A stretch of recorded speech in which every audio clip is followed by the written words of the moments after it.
Hello friend, welcome to another episode of KS Mains Previous Year Question Paper Discussion Siddhi. ಇವತ್ತಿನ question ಅಲ್ಲಿ we have bought it another question from 2015. So it is a public administration ಅಥವಾ general studies paper 2 section 2 polity ಎರಡರಲ್ಲೂ ಕೇಳಬಹುದು ಈ question. So ಹಾಗಾಗಿ ಈ question ಏನಿತ್ತಪ್ಪ ಅಂತಂದ್ರೆ it was a straightforward question and it was a very simple question, but however most of the people ಬಹಳ ಜನ ಏನು ಮಾಡಿರ್ತೀರಾ ಅಂದ್ರೆ ಈ ಕ್ವಶನ್ ಅಪ್ರೋಚ್ ಮಾಡಬೇಕಾದ್ರೆ ಯಾವ ತರ ಅಪ್ರೋಚ್ ಮಾಡಬೇಕು ಅಂತ ಅನ್ನೋದನ್ನು ಮತ್ತೆ ಕ್ಲಾರಿಟಿ ಇಲ್ಲದೇನೆ ಏನು ಮಾಡಿರ್ತೀರಾ, ಸುಮ್ಮನೆ ನಿಮ್ಮ ಮೈಂಡಿಗೆ ಏನೇನು ಸ್ಟ್ರೈಕ್ ಆಗುತ್ತೆ ಅದನ್ನೆಲ್ಲ ಬರಿತಾ ಹೋಗ್ತೀರಾ. ಸೊ ಹಾಗಾಗಿ ಈ ಕ್ವಶನ್ಸ್ ಈ ತರ ಸಿಂಪಲ್ ಕ್ವಶನ್ಸ್ ಬಂದಾಗ ನಾವು ತುಂಬಾ ಸ್ಟ್ರಕ್ಚರ್ಡ್ ವೇನಲ್ಲಿ ಆನ್ಸರ್ ಬರೆದ್ರೆ ನಮಗೆ ಮ್ಯಾಕ್ಸಿಮಮ್ ಮಾರ್ಕ್ಸ್ ಸ್ಕೋರ್ ಮಾಡೋ ಚಾನ್ಸಸ್ ಇಲ್ಲಿರುತ್ತೆ. Each and every questions approach ಮಾಡಬೇಕಾದ್ರೆ ನಮ್ಮ ಒಂದು ಸ್ಟ್ರಾಟಜಿ ಹಾಕೋಬೇಕು. ಅಂದ್ರೆ ಇವೆಲ್ಲ ಸ್ಟ್ರಾಟಜೀಸ್ ಹೇಗೆ ಅಂದ್ರೆ ಬೈ ಪ್ರಾಕ್ಟೀಸ್ ಬರುತ್ತೆ, not in the examination hall ಒಳಗಡೆ ಕುತ್ಕೊಂಡು ಇವೆಲ್ಲ ಮಾಡೋದಂತ ಕೆಲಸ ಅಲ್ಲ. ಇಲ್ಲಿ ನೀವು ಪ್ರಾಕ್ಟೀಸ್ ಮಾಡ್ತಾ ಹೋದಾಗ ನಿಮ್ಗೆ ನಿಮ್ಗೆ ಯಾವ್ಯಾವ ಕ್ವಶನ್ ನೋಡಿದ್ರು ಇಮಿಡಿಯೇಟ್ಲಿ ಸ್ಟ್ರಾಟಜೀಸ್ ಸ್ಟ್ರೈಕ್ ಆಗ್ತಾ ಹೋಗುತ್ತೆ. ಸೊ ಹಾಗಾಗಿ ಇಲ್ಲಿ ನೀವು ಮನೇಲಿ ಕುತ್ಕೊಂಡು ನೀವು ಇವೆಲ್ಲ ಕ್ವಶನ್ಸ್ ತಗೊಂಡು ಬರಿತಾ ಇದ್ದೀರೋ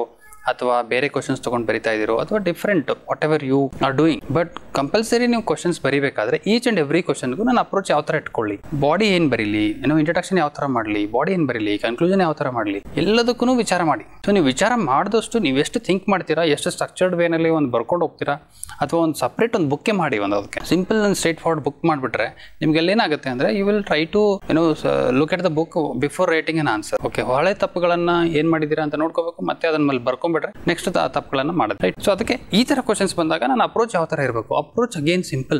ಇಲ್ಲಿ ಕ್ವಶನ್ ಏನ್ ಕೇಳಿದರೆ ಓಪನ್ ಎಂಡೆಡ್ ಕ್ವಶನ್ ಇದೆ. There is no hard and fast rule that you have to write ಇದೇ ವೇನಲ್ಲಿ ಬರೀಬೇಕು ಅದೇ ವೇನಲ್ಲಿ. ಬಟ್ ಆದ್ರೆ ಇದಕ್ಕೊಂದು ಅಪ್ರೋಚ್ ಏನಿರಬೇಕು ಅಂತಂದ್ರೆ ಕ್ವಶನ್ ಏನಿತ್ತು simple straightforward question, that is ಎರಡನೇ second administrative reform commission. Okay, ಎರಡನೇ ಆಡಳಿತದ ಸುಧಾರಣಾ ಆಯೋಗ ಶಿಫಾರಸುಗಳನ್ನು ಉಲ್ಲೇಖಿಸಿ ಅಂತ ಇದೆ. Okay, so what it is asking to write you the reports or the recommendations of the second ARC commission. So ನನಗೆ ಸ್ಟ್ರೈಕ್ ಆಗೋದಿಲ್ಲ ಸೆಕೆಂಡ್ ARC ಅಂದ ತಕ್ಷಣ ನಾನು ಅಟ್ಲೀಸ್ಟ್ ಏನು ಓದಿದ್ದೀನಿ second ARC ethics in governance ಅಂತ ಒಂದು ರಿಪೋರ್ಟ್ ಓದಿದ್ದೀನಿ. ಓಕೆ, ಪಬ್ಲಿಕ್ ರಿಲೇಷನ್ ಮೇಲೆ ಓದಿದ್ದೀನಿ, ಸಿಟಿಜನ್ ಚಾರ್ಟರ್ ಮೇಲೆ ಓದಿದ್ದೀನಿ, ರೈಟ್ ಟು ಇನ್ಫಾರ್ಮೇಷನ್ ಮೇಲೆ ಆಕ್ಟ್ ಅಲ್ಲಿ ಓದಿದ್ದೀನಿ. ಓಕೆ, ಸೊ ನಾನು ಇಲ್ಲಿ ನೀವು ಬಹಳ ಜನ ಏನ್ ಮಾಡ್ತೀರಾ ಅಂತಂದ್ರೆ ನೀವು ಸೆಕೆಂಡ್ ARC ರೆಕಮೆಂಡೇಶನ್ಸ್ ಏನೇನು ಕೊಟ್ಟಿದೆ ಅದನ್ನ ಒಂದು ಬ್ರೀಫ್ ಆಗಿ ಬ್ರೇಕ್ ಹೊರಟ್ಬಿಡ್ತೀರಾ, ಪಾಯಿಂಟ್ 1, 2, 3 ಪಾಯಿಂಟ್. ಅದ್ರ ಬದಲು ಇಲ್ಲಿ ಏನ್ ಮಾಡ್ಬೋದು, ಬಿಕಾಸ್ ಕ್ವಶನ್ ಸಿಂಪಲ್ ಇದೆ, ಸೆಕೆಂಡ್ ARC ರೆಕಮೆಂಡೇಶನ್ಸ್ ಅಂತಾನೆ ಇದೆ. ಸೊ ರೆಕಮೆಂಡೇಶನ್ಸ್ ಅಂತ ಇದ್ದಾಗ ನಾನೇನ್ ಮಾಡ್ತೀನಿ, ಫಸ್ಟ್ ನಾನು ಸೆಕೆಂಡ್ ARC ಇಂಟ್ರಡಕ್ಷನ್ ಅಲ್ಲಿ ಏನ್ ಬರೀತೀನಿ, ಸೊ ಅದ್ರದ್ದು ಬ್ರೀಫ್ ಬರೀತೀನಿ. ಅಡ್ಮಿನಿಸ್ಟ್ರೇಟಿವ್ ರಿಫಾರ್ಮ್ಸ್ ಕಮಿಷನ್ಸ್ ಬಗ್ಗೆ ನಾನು ಬ್ರೀಫ್ ಅಂದ್ರೆ ನಾನು ಒಂದನೇ ಅಡ್ಮಿನಿಸ್ಟ್ರೇಟಿವ್ ರಿಫಾರ್ಮ್ಸ್ ತಗೊಂಡ್ಬರ್ತೀನಿ, ಎರಡನೇ ಅಡ್ಮಿನಿಸ್ಟ್ರೇಟಿವ್ ರಿಫಾರ್ಮ್ಸ್ ಕಮಿಷನ್ ತಗೊಂಡ್ಬರ್ತೀನಿ. ಬಟ್ ಆದ್ರೆ ನಾನು ಇಲ್ಲಿ ಬರ್ದಿಲ್ಲ, ನೀವು ಬರೀರಿ ಅದನ್ನು. ಓಕೆ, ಸೊ ನೀವು ಎರಡನೇ ಅಡ್ಮಿನಿಸ್ಟ್ರೇಟಿವ್ ರಿಫಾರ್ಮ್ ಕಮಿಷನ್ ಬರೀಬೇಕು, ಒಂದನೇ ಅಡ್ಮಿನಿಸ್ಟ್ರೇಟಿವ್ ರಿಫಾರ್ಮ್ ಕಮಿಷನ್ ಯಾವಾಗಾಯ್ತು, ಎರಡನೇ ಅಡ್ಮಿನಿಸ್ಟ್ರೇಟಿವ್ ರಿಫಾರ್ಮ್ ಕಮಿಷನ್ ಯಾವಾಗಾಯ್ತು, ಸೊ ಅದ್ರದ್ದು ಯಾರು ಚೇರ್ಮನ್ ಯಾರಿದ್ರು, ಅದ್ರದ್ದು ಬೋರ್ಡ್ ಹೆಡ್ ಯಾರಿದ್ರು ಅಂತ ಅದ್ರ ಬಗ್ಗೆ ನೀವು ಡೀಟೇಲ್ಸ್ ಬರೀತೀರಾ. ನೆಕ್ಸ್ಟ್ ಅದಾದ್ಮೇಲೆ ಬಾಡಿಯಲ್ಲಿ ಏನ್ ಬರೀತಾರೆ, list out of the recommendations of 14 reports. ಎಷ್ಟು ರಿಪೋರ್ಟ್ಸ್ ಕೊಟ್ಟಿದೆ, ಅವ್ರು 14 ರಿಪೋರ್ಟ್ಸ್ ಕೊಟ್ಟಿದೆ. ಸೊ 14 ರಿಪೋರ್ಟ್ಸ್ ಅಂತ ನಾನು ಮೆನ್ಷನ್ ಮಾಡಿ ಈಚ್ ಅಂಡ್ ಎವ್ರಿ ರಿಪೋರ್ಟ್ದು ನಾನು ಸಬ್ ಹೆಡ್ಡಿಂಗ್ ಬರೆದು ಅದ್ರ ಮುಂದೆ ನಾನು ಎಕ್ಸ್ಪ್ಲನೇಷನ್ ಕೊಟ್ಟೆ, ಅದ್ರ ರೆಕಮೆಂಡೇಶನ್ಸ್ ಏನಿತ್ತು ಅಂತ ನಾನು ಬರ್ದೆ ಅಂದ್ರೆ ಅವಾಗ ಏನಾಗುತ್ತೆ, ಅದು ಆನ್ಸರ್ ಆಗುತ್ತೆ. Okay, and also not only that, ಇಲ್ಲಿ ಇನ್ನೊಂದು ಏನು ಆಡ್ ಮಾಡ್ಬೋದಪ್ಪ ಅಂತಂದ್ರೆ ನೀವು okay objective, what was the objective behind forming second administrative reform commission, ಯಾಕೆ ಇದನ್ನ ಮಾಡಿದ್ರು, ಯಾಕೆ ಕಮಿಷನ್ ಅನ್ನು ಫಾರ್ಮೇಶನ್ ಮಾಡಿದ್ರು, to look into what all aspects, ಅದನ್ನು ಆಡ್ ಮಾಡಬಹುದು. ಓಕೆ, ಸೊ ಇದೆಲ್ಲಾನು ಆಡ್ ಮಾಡ್ತೀವಿ ಅಂದಾಗ definitely we will get more marks. Okay, so not only that, ಇಷ್ಟು ರಿಪೋರ್ಟ್ಸ್ ಗಳಲ್ಲಿ ಕನ್ಕ್ಲೂಷನ್ ಅಲ್ಲಿ ಬಂದಾಗ so most of the times ಏನು ಇದ್ರ ರಿಪೋರ್ಟ್ಸ್ ಇಂಪ್ಯಾಕ್ಟ್ ಏನಾಯ್ತು, so how many recommendations till now have been implemented.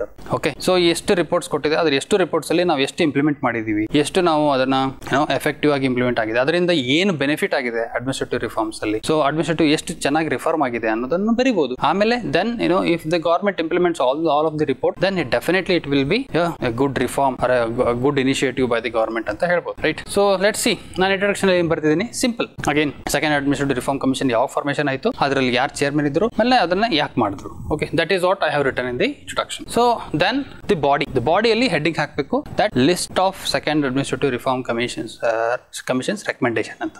ಅಲ್ಲಿ ಬರ್ದ್ಮೇಲೆ ಇಲ್ಲಿ ಏನ್ ಮಾಡಬೇಕು ಅಂದ್ರೆ ಕಂಪಲ್ಸರಿಲಿ ಇಲ್ಲೊಂದು ಸಬ್ ಹೆಡ್ಡಿಂಗ್ ಕೊಡ್ಬೇಕು. ನಾನು ಇದನ್ನ ಹೈಲೈಟ್ ಮಾಡಿಲ್ಲ, ಅದು ಯಾಕೋ ಮಿಸ್ ಆಗಿದೆ, ಮಾಡಿದ್ದೆ. ಸೊ ಹಾಗಾಗಿ ಇಲ್ಲಿ ಇದು ಹೈಲೈಟ್ ಮಾಡಬೇಕು, right to information act. So this was one report which has been submitted by the second ARC.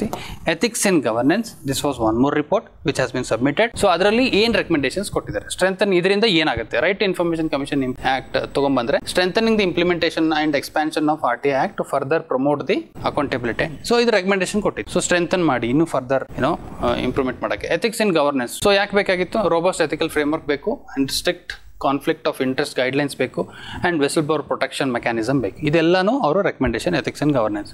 Then citizen centric administration ತೊಗೊಂಬರಬೇಕು. This was one more report. So what had to be done? Improved public service delivery ಮಾಡಬೇಕು through citizen charter, grievance redressal system and e-governance initiatives. So obviously these are all have been implemented by the government.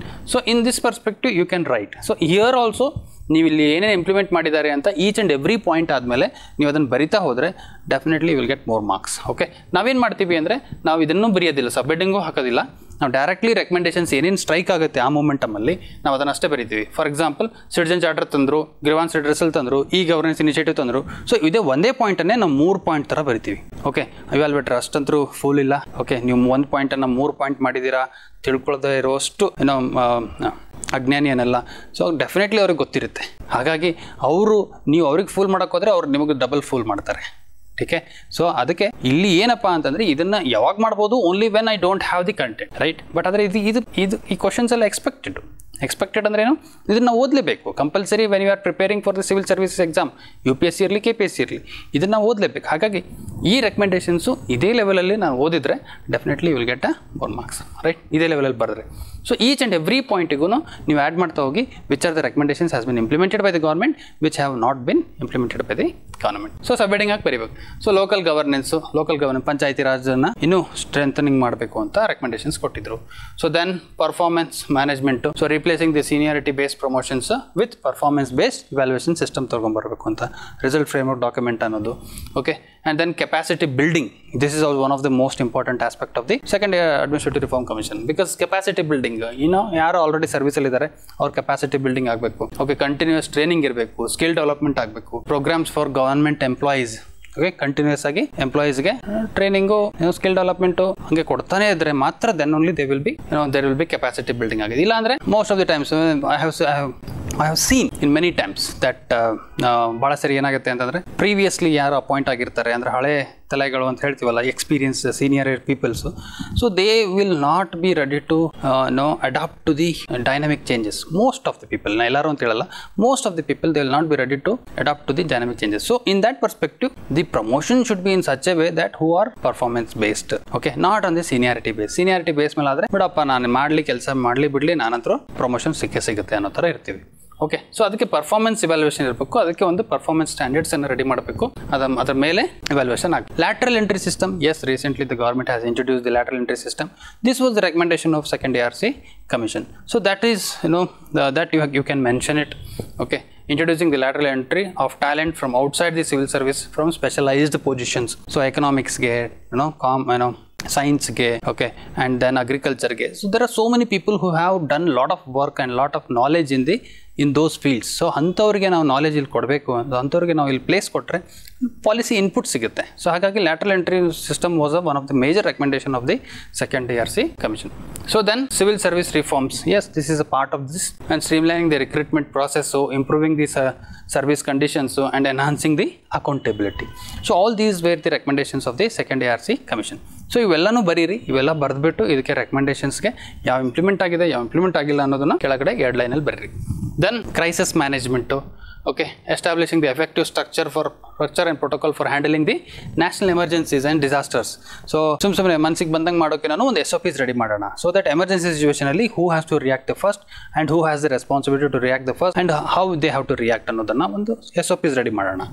And then public order, strengthening the law enforcement agencies and improving the criminal justice delivery system and promoting the community policing. So all these aspects, community policing is one of the biggest aspect reforms required in the police reform. So ಇವೆಲ್ಲ aspects ಗಳನ್ನ second ARC already recommendation ಕೊಟ್ಟಿದ್ದು. So ಆ ಥರ ನೀವು sub heading ಹಾಕ್ಬಿಟ್ಟು ಇದಕ್ಕೆ, okay, each and every ರಿಪೋರ್ಟ್ದು ಒಂದು ಸಬ್ ಹೆಡ್ಡಿಂಗ್ ಹಾಕ್ಬಿಟ್ಟು ನೀವು ಆನ್ಸರ್ ಬರೆದ್ರೆ you will get very very very very good marks. Okay, so ಇದು ಕಂಪಲ್ಸರಿ ಇದೇ ಥರನೇ ಬರೀಬೇಕು ಅಂತ ನಾನು ಹೇಳ್ತೀನಿ. So but there are multiple ways of answer writing. I am saying that okay ಇದೇ ಥರ ಬರೆದ್ರೆ ಮಾರ್ಕ್ಸ್ ಬರುತ್ತೆ ಅಂತಲ್ಲ, ನೀವು ಯಾವ ಥರನಾದ್ರೂ ಬರೀರಿ, ಬಟ್ ಆದರೆ this is one of the best way of answer writing ಅಂತ ನಾನು ಹೇಳ್ತಾರೆ. Okay, social capital, fostering the social harmony and national integration through various initiatives. Okay, and then organisational structure, streamlining the government ministry departments for greater efficiency. So what it talking about, see, when it comes to administration anta bandaga there are always 4 E's. So 4 E's antandre efficiency, economy, effectiveness and equity. Okay, so ಇವು 4 generally efficiency, economy and effectiveness ಎಲ್ಲರಿಗೂ ನೆನಪಿರುತ್ತೆ, but ಆದರೆ equity ಅನ್ನೋದನ್ನು ತುಂಬ ಕಡಿಮೆ ಇರುತ್ತೆ. So ಹಾಗಾಗಿ ಇವು 4 is most important. ಯಾವುದೇ ಅಡ್ಮಿನಿಸ್ಟ್ರೇಟಿವ್ ರಿಫಾರ್ಮ್ ಕಮಿಷನ್ ರೆಕಮೆಂಡೇಶನ್ ಮಾಡುತ್ತೆ ಅಂದರೆ these 4 E's are default. Okay, so in this also what they are doing, they are also recommending for greater efficiency either in the ministry or in the bureaucracy.